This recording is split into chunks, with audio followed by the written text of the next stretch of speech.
नमस्कार। इन खबर में आपका स्वागत है। मैं विद्या शंकर तिवारी हूँ।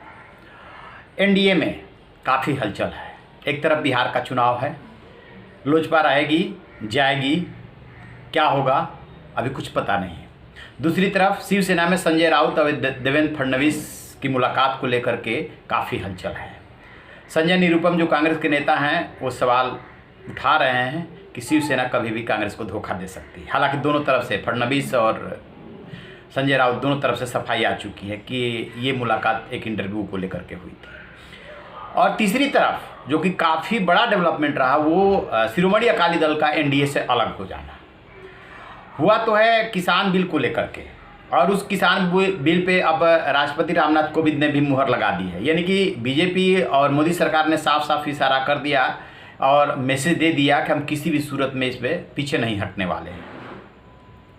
तो अकाली दल और बीजेपी या एनडीए की जो टूट हुई है, क्या वो अचानक हुई है या पहले से चला आ रहा था?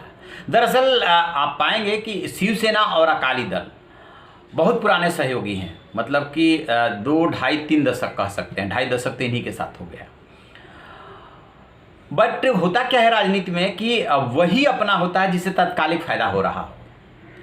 शिरोमणि अकाली दल और बीजेपी में खटास लोकसभा चुनाव से ही आने लगी थी।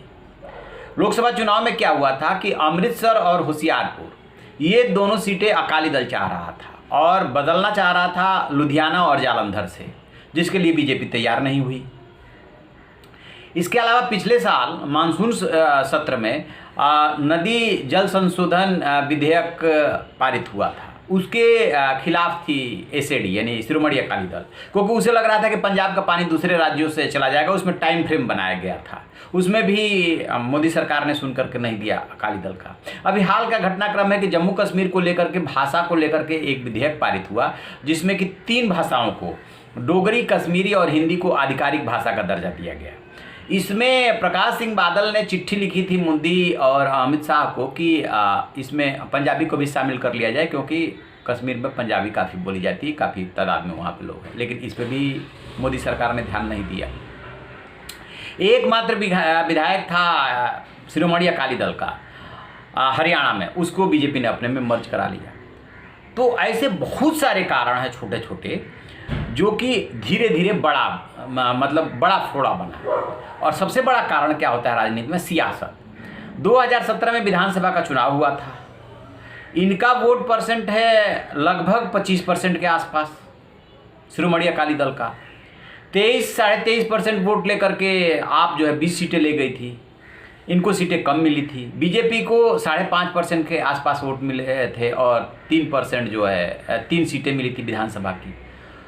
तो बीजेपी को ये लग रहा है कि एक बीच में हरियाणा ऐसा राज्य पड़ता था, आप इधर दिल्ली से चलिए तो दिल्ली में बीजेपी रह चुकी है, बेशक अब आपके कब्जे में चला गया है। हरियाणा में बीजेपी कभी नहीं रही, वो भी अब आ गई और अब जो है दोनों मिलकर के दुष्यंत चौटाला के साथ मिलकर के सरकार चला रहे हैं। पंजाब में कभी अपने बल पे ये नहीं आए, हिमाचल में आ चुके, कश्मीर में शासन में रह लिए। तो इन्हें लग रहा है कि पंजाब में कब तक हम किसी की बैसाखी के सहारे रहेंगे। तो और जब तक अलग नहीं होंगे तब तक जो हमारा वोट परसेंटेज नहीं बढ़ेगा, आधार नहीं बढ़ेगा। महाराष्ट्र इसका एग्जाम्पल है। महाराष्ट्र विधानसभा चुनाव में क्या हुआ था 2014 में? अलग अलग चुनाव लड़े, बाद में सरकार में साथ आए थे तो बेस बढ़ा। इस बार साथ लड़े लेकिन मुख्यमंत्री पद पे बात नहीं बनी। तो इन्हें ऐसा लग रहा है कि अलग होकर के चुनाव लड़ेंगे तो हमारा बेस बढ़ जाएगा, सीटें बढ़ जाएंगी, बेशक हम सत्ता में ना आए तो आगे के लिए ठीक हो जाएगा। अब बिहार का एग्जाम्पल लीजिए। उत्तर प्रदेश में अपने बल पे बीजेपी आ गई और बिहार में अभी तक बीजेपी अपने बल पे नहीं आ पाई। पश्चिम बंगाल का एग्जाम्पल छोड़ दीजिए और नॉर्थ ईस्ट में आ गई। तो नॉर्थ ईस्ट में आ गई, अब एक पश्चिम बंगाल बीच में पड़ रहा है जहाँ की अगले साल चुनाव है और 2022 में पंजाब में चुनाव है।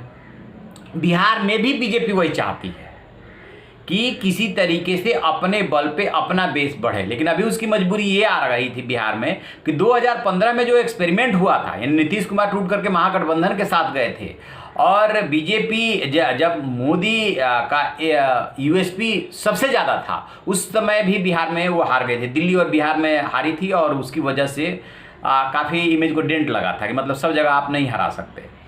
तो इसलिए वो वहाँ पे जोखिम नहीं ले पाए बिहार में। अदरवाइज जिस तरीके से चिराग पासवान कूद रहे थे और जेडीयू नीतीश कुमार पे हमला कर रहे थे, इसके पीछे बीजेपी का ही हाथ माना जा रहा था कि बीजेपी का हाथ है, बीजेपी चाहती है। एक बात ये भी आई कि कोरोना की वजह से यदि समय पर चुनाव नहीं हो पाएगा तो राष्ट्रपति शासन लग जाएगा, इसके बाद बीजेपी चुनाव में जाना चाहेगी तो उसके वोट बढ़ जाएंगे वगैरह वगैरह। देखिए, हर राजनीतिक दल कोशिश करता है कि उसका वोट, उसकी सीटें बढ़े, अपने बल पे वो सत्ता में आए, क्योंकि जब किसी के साथ आप मिल करके सत्ता चलाते हैं तो उसकी बातें माननी पड़ती है, कई जगह समझौते करने पड़ते हैं। तो बिहार को भी लेकर के उसके मन में कसक है, महाराष्ट्र को भी लेकर के है और वही पंजाब को भी लेकर के है। इसलिए सबसे पहले महाराष्ट्र में शिवसेना अलग हुई, पुरानी सहयोगी, शिरोमणि अकाली दल अब यहाँ पे अलग हो गई पंजाब में। और एक और बात आ रही है, मान लीजिए कि मोदी सरकार इसको वापस नहीं ले सकती थी, लेकिन कहा यह जा रहा है कि हरसिमरत कौर जो मिनिस्टर थी वो प्रधानमंत्री नरेंद्र मोदी से इस मुद्दे को लेकर के 2 बार मिलने की कोशिश की थी, एक बार पहले और एक बार रिजिग्नेशन लेकर के गई थी। तो जब पहले गई थी तो कहा गया कि जेपी नड्डा अमित शाह से मिल लीजिए, अमित शाह तब बीमार चल रहे थे, जेपी नड्डा से मिली, समस्या का समाधान नहीं हुआ। लेकिन जब उन्होंने रिजाइन किया तब वो मिल करके इस्तीफा देना चाहती थी, उस समय भी पीएम उनसे नहीं मिले थे, ऐसी खबरें आ रही है।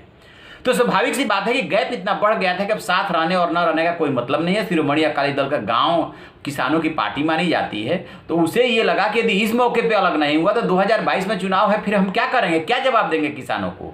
ये है असली वजह। छोटी छोटी बातें बड़ी हुई और बीजेपी भी छुटकारा चाहती थी, तो शिरोमणि अकाली दल के पास कोई ऑप्शन नहीं बचा था। तो आप ऐसी खबरों के लिए देखते रहिए हमारा डिजिटल चैनल इन खबर। Thank you.